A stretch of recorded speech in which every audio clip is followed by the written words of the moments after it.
Simulan natin ang ating pagdiriwang sa ngalan ng Ama, ng Anak, at ng Espiritu Santo. Amen. Ang pagpapala ng ating Panginoong Hesukristo, ang pag-ibig ng Diyos Ama, at ang pakikipagkaisa ng Espiritu Santo naway sumainyong lahat. At sumainyo rin. Mga kapatid, tayo'y nandito ngayon sa pagpasalamat sa Diyos sa pamamagitan nito ating pagdiriwang ng banal na Eucharistia sa mga biyaya na Kanyang ipinagkaloob sa atin. At bitbit natin sa ating mga puso ang ating mga kahilingan, ang kahilingan ng ating mga mahal sa buhay, lalong-lalo na ang nasa banig ng karamdaman sa kanilang mga bahay at sa mga ospital. Atin ding isinasama ang lahat ng dalangin ng ating mga kapatid na nakikiisa sa atin sa lahat ng mga social media platforms ng pambansang dambana. Mga kapatid, aminin natin ngayon ang ating mga kasalanan upang tayo'y maging marapat gumanap sa banal na pagdiriwang. Kaawaan tayo ng makapangyarihang Diyos, patawarin tayo sa ating mga kasalanan at patnubayan tayo sa buhay na walang hanggan. Amen. Ama naming makapangyarihan, sa pagbibigay mo sa amin ang bagong pagsilang sa binyag, pinagkalooban mo kami ng buhay mong walang wakas. Kaming pinatawad at binuhay para makapiling mo kailanman, ay pasapitin mo sa kaganapan ng iyong kadakilaan. Sa pamamagitan ni Jesucristo kasama ng Espiritu Santo, magpa sa walang hanggan. Amen.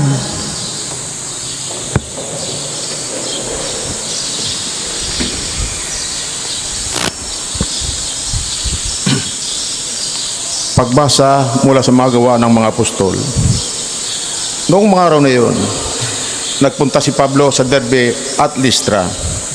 At may isang alagad doon na ang pangalay Timoteo, anak ng isang mananampalataya sa Judea at ng isang Griego. Pinatunayan ng mga kapatid sa Listra at sa Iconio na mabuting tao si Timoteo.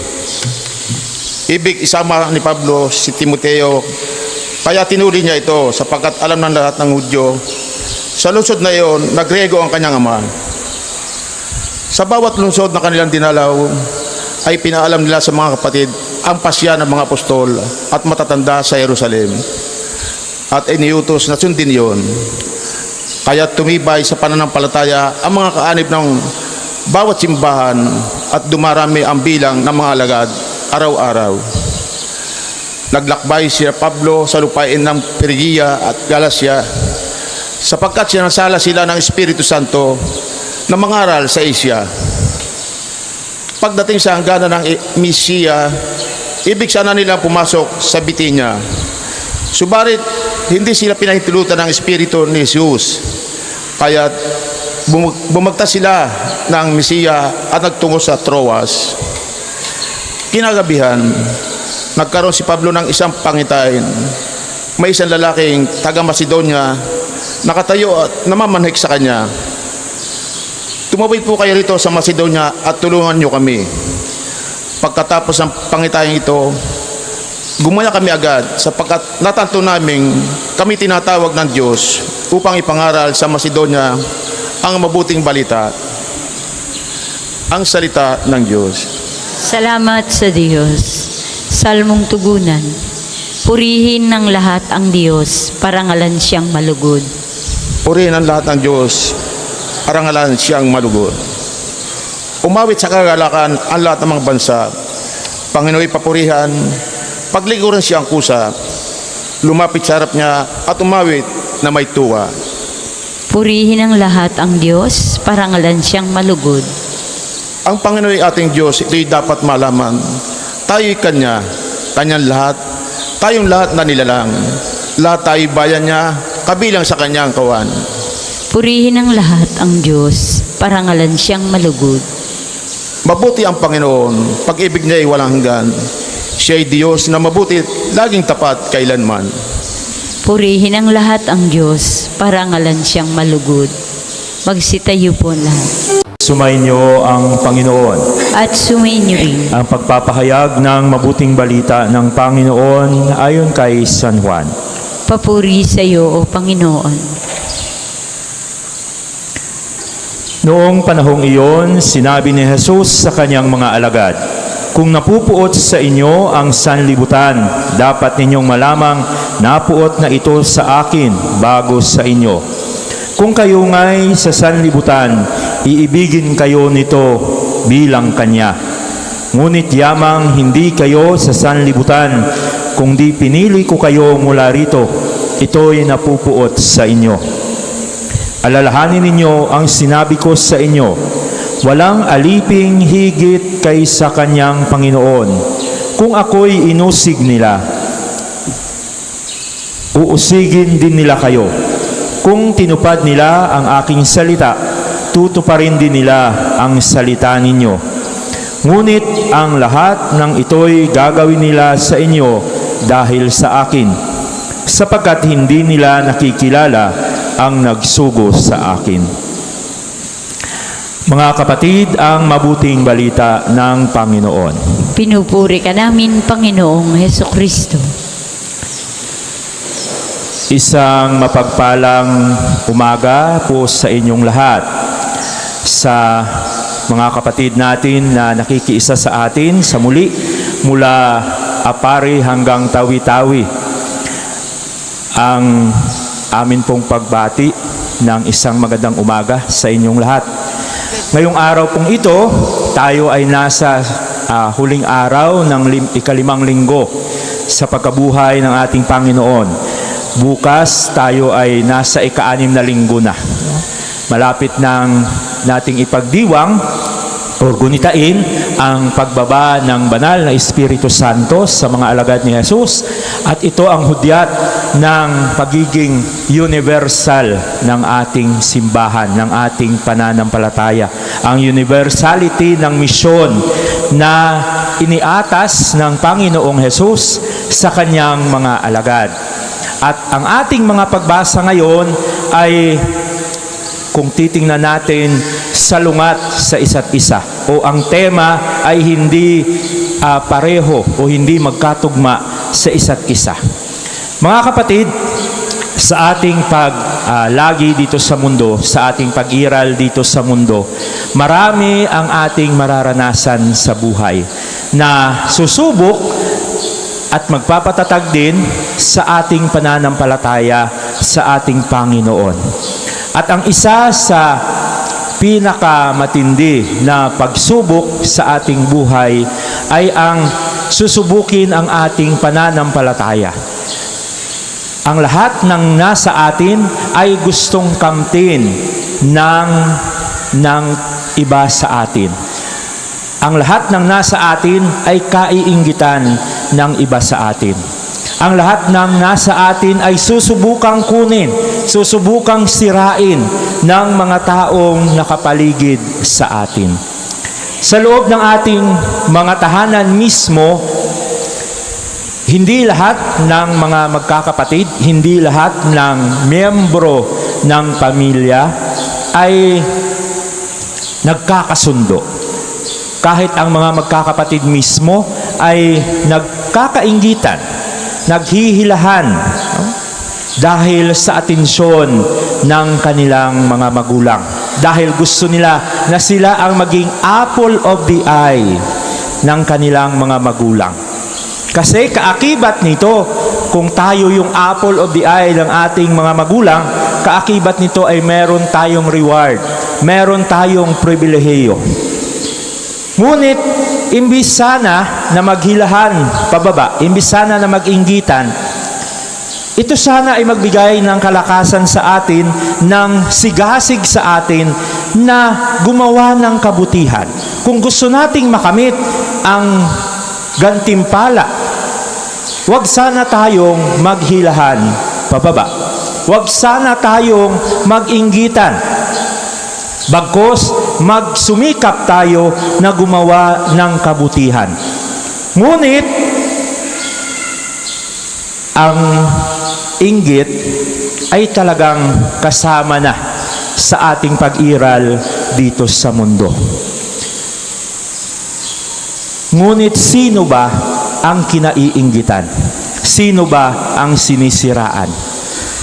Ang taong gumagawa ng kabutihan. No? Sino ang kinaiinggitan? Yung namumunga. Sino ang binabato? Anong puno ang binabato ng tao? Yung hitik sa bunga. Kung hindi kayo namumunga, walang babato sa inyo. Kaya ito ang naging halimbawa, ito ang naging batayan ng ating Panginoong Hesus upang patatagin ang ating pananampalataya, upang ipakita sa atin na kung nararanasan natin ang lahat ng ito sa buhay na ito, tayo ay nasa tamang landas. No? Ano sabi ni Jesus? Kung kayo ay inuusig, kung kayo ay kinaiinggitan, alalahanin ninyo na ako ang unang inusig ng mundong ito. Kung kayo ay minamahal ng mundo, kung kayo ay pinararangalan ng mundo, ibig sabihin, hindi kayo alagad ko. Dahil ang mahal ng mundo ay gumagawa ng gawain ng mundo. Sumusunod sa kung ano ang ginagawa ng karamihan. Ngunit, kung kayo ay kinaiinggitan ng mundo, nagagalit ang mundo sa inyong mga sinasabi at sa inyong mga ginagawa, ibig sabihin, nasa tamang landas kayo. Ang reward ng lahat ng ito, ang reward ng lahat ng paghihirap, ng pag-uusig dito sa mundo ay ating mararanasan sa pagdating ng panahon, sa bahay ng ating Ama sa langit. Yan ang pangako ng ating Panginoong Hesus sa kanyang mga alagad. Kung natanggap na natin yung ating reward sa mundong ito, sa kung anuman ang ating ginawa at sinabi, ano pa ba ang ating hihintayin? Wala na. Dahil ang mundo nagbibigay ng reward doon sa sumusunod o gumagawa ng kanyang kagustuhan. Kanina, sa introduction, sinabi ko na ang ating dalawang pagbasa ay parang baliktad. Baliktad, ngunit magkaugnay pa rin. Ilang araw na sinusubaybayan natin ang paglalakbay ni San Pablo at ni Bernabe, sa pagpapalaganap ng mabuting balita, sa pagtatatag ng mga bagong komunidad na nananampalataya at sumusunod sa kalooban ng ating Panginoon. At ngayon, ang ating unang pagbasa, dito nila nasumpungan ang mga tao na handang tumanggap sa mabuting balita ng ating Panginoon at handang sumunod sa kanila at handang maging kaisa nila. And na-mention yung specific na pangalan ni Timoteo. Si Timoteo ay simbolo ng bawat isa sa atin. Maraming mga pagkakataon marahil na noong inintroduce yung bagong paniniwala, yung bagong pananampalataya, inintroduce sa mga pagano ang Diyos ni Abraham, ang Diyos ni Isaac at ang Diyos ni Jacob, ay hindi rin sila naniniwala. Hindi niyakap ng lahat. Ngunit, merong isang simbolo sa katauhan ni Timoteo ngayon na handang mag-go against the flow. Di po ba? Kasi, ang ating mundo ngayon, ang kalakaran ng mundo ngayon, kung ayaw mong maanod, kung ayaw mong malunod, you have to go with the flow. The more, the merrier. Di po ba? Bahala ng maimpyerno, marami naman tayo. Damay-damay na to. Kaya, kukunti lamang ang nagsusumikap na maging mabuti. Kukunti lamang ang nagsusumikap na kamtin ang kalooban ng Diyos. Kasi nakakalungkot. We have to go against the flow. Hindi tayo sasabay sa nakasanayan. Hindi enjoy ang ganon. Tatawagin tayong kung ano-anong tawag. Ngunit, kung ang lahat ng ito ay ating nararanasan sa muli, mga kapatid, sinasabi sa atin ng ating Panginoong Hesus sa ating Ebanghelyo na kung nararanasan ninyo ang mga masasamang karanasang ito, alalahanin ninyo na naranasan ko ito una kaysa inyo. Kasi sa huling bahagi ng ating Ebanghelyo, sinasabi, walang alipin na mas mataas pa kaysa kanyang pinuno, kaysa sa kanyang master.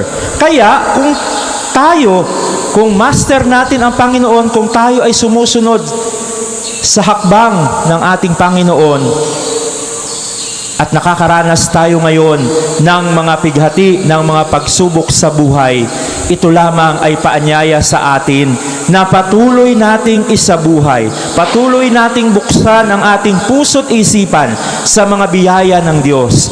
Kasi kung papaano niyang napagtagumpayan ang lahat ng ito dahil sa pagbubukas niya sa kanyang kalooban, sa biyaya ng kanyang Ama, yan din po ang mararanasan natin. At makakamit natin ang gantimpala ng kaligtasan sa bahay ng ating Ama sa langit sa tamang panahon.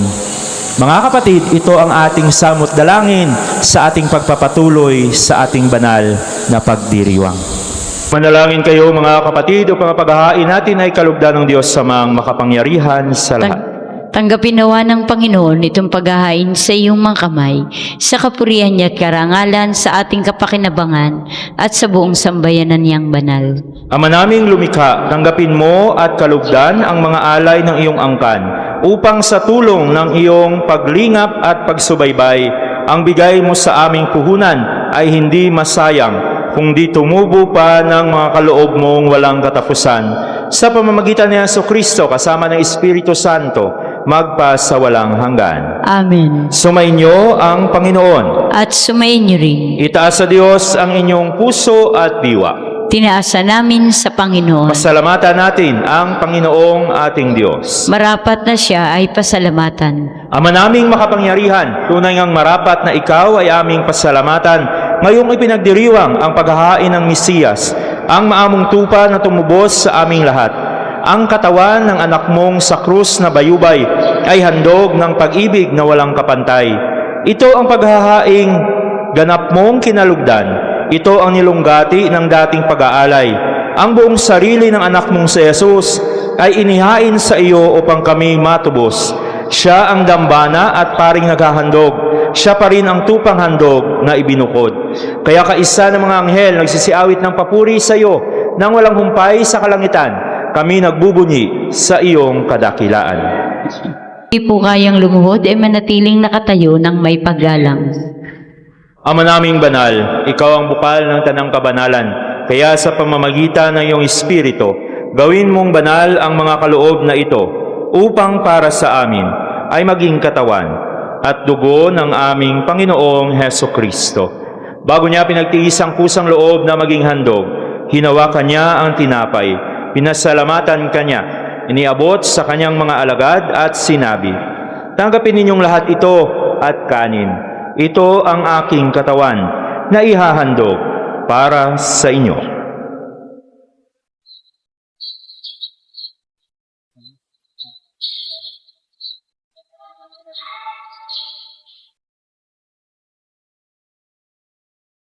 Gayon din naman, matapos ang hapunan, hinawakan niya ang kalis, muli kanyang pinasalamatan, iniabot sa kanyang mga alagad at sinabi, tanggapin ninyong lahat ito at inumin. Ito ang kalis ng aking dugo, ng bago at walang hanggang tipan, ang aking dugo na ibubuhos para sa inyo at para sa lahat, sa ikapagpapatawad ng mga kasalanan. Gawin ninyo ito sa pag-alala sa akin.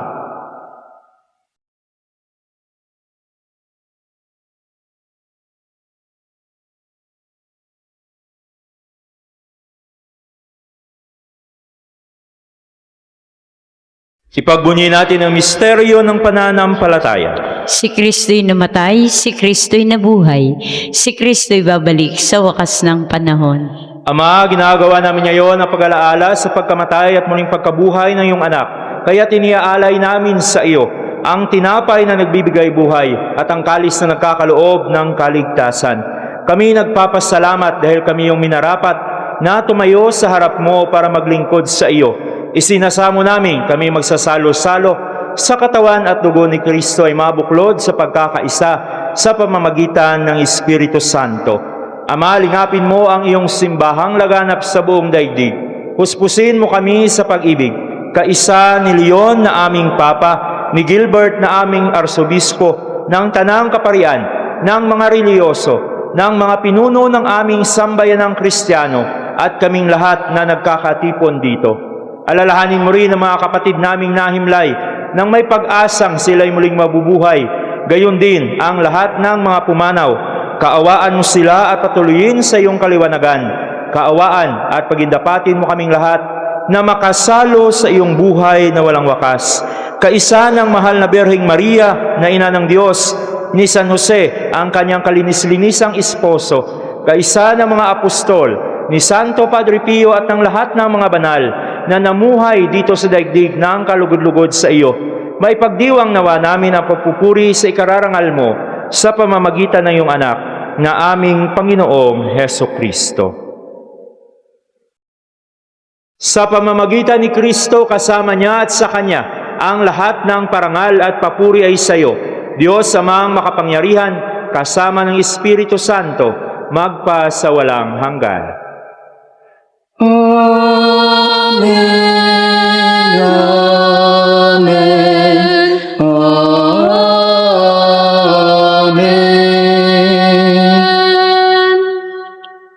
Sa tagubili na nakagagaling na utos sa turo ni Jesus na Panginoon natin at Diyos, ipahayag natin ng lakas loob. Hiling namin kami iadya sa lahat ng masama, pagkalooban ng kapayapaan araw-araw, iligtas sa kasalanan at ilayo sa lahat ng kapahamakan. Samantalang aming pinanabikan ang dakilang araw ng pagpapahayag ng tagapagligtas naming si Heso Kristo. Sapagkat iyo ang kaharian at ang kapangyarihan at ang kapurihan magpakailanman. Amen. Panginoong Heso Kristo, sinabi mo sa iyong mga apostol, kapayapaan ang iniiwan ko sa inyo. Ang aking kapayapaan ay binibigay ko sa inyo. Tunghayan mo ang aming pananampalataya at huwag ang aming pagkakasala. At pagkalooban mo kami ng kapayapaan at pagkakaisa ayon sa iyong kalooban, kasama ng Espiritu Santo, magpa sa walang hanggan. Amen. Ang kapayapaan ng Panginoon naway sumainyong lahat. At sumainyo rin. Puno ng kababaang loob at pag-ibig ng Diyos sa inyong mga puso at may magandang ngiti sa inyong mga mukha ngayong umaga. Magbigayan tayo ng kapayapaan sa isa't isa. Kordero ng Diyos, sa nag-aalis ng mga kasalanan ng sanlibutan, maawa ka sa amin. Kordero ng Diyos, sa nag-aalis ng mga kasalanan ng sanlibutan, maawa ka sa amin. Kordero ng Diyos, sa nag-aalis ng mga kasalanan ng sanlibutan, ipagkaloob mo sa amin ang kapayapaan. Kundi kayang lumuhod ay manatiling nakatayo ng may paggalang.